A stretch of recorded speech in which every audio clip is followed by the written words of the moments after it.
मानक स्वागत करछि मोर ए छोट यूट्यूब चैनल को। तो सांग मैंने मत देखला पर आपण मैंने चिन्ह पार नथिबे कि जानी पार नथिबे, कारण मु को बड़ यूट्यूबर नुहे कि बड़ ब्लॉगर नुहे।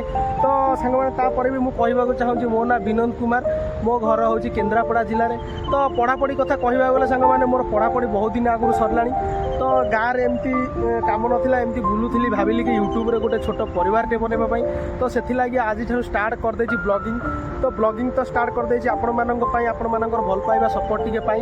मु जानी लोक मैंने मत बहुत मोर जमी जानी खेसा मजाक प्रयास करला भाया कहे कि ये कौन यूट्यूबर बनला, ये कौन ब्लॉगर बनला, ये कौन यूट्यूब विषय जानी। तापर सांग मैंने कथा मोर किसी शुणवार ना कि मोर मन दुख करार ना, उदास हबार ना। मोर पूरा विश्वास आपण मैंने मत भल पाइबा सपोर्टे देवे, गोटे छोट लाइकटे करेंगे, गोटे कमेंटे करेंगे, जो कारण आगामी दिन में गोटे भल ब्लॉगरटे बनी पारि। तो भिडियो टी बड़ करवानी, लंबा हो गले आपण मैंने बोरिंग हो। तो भिडियो टी एट रखुची, पुणी देखा गोटे ब्लॉग रे।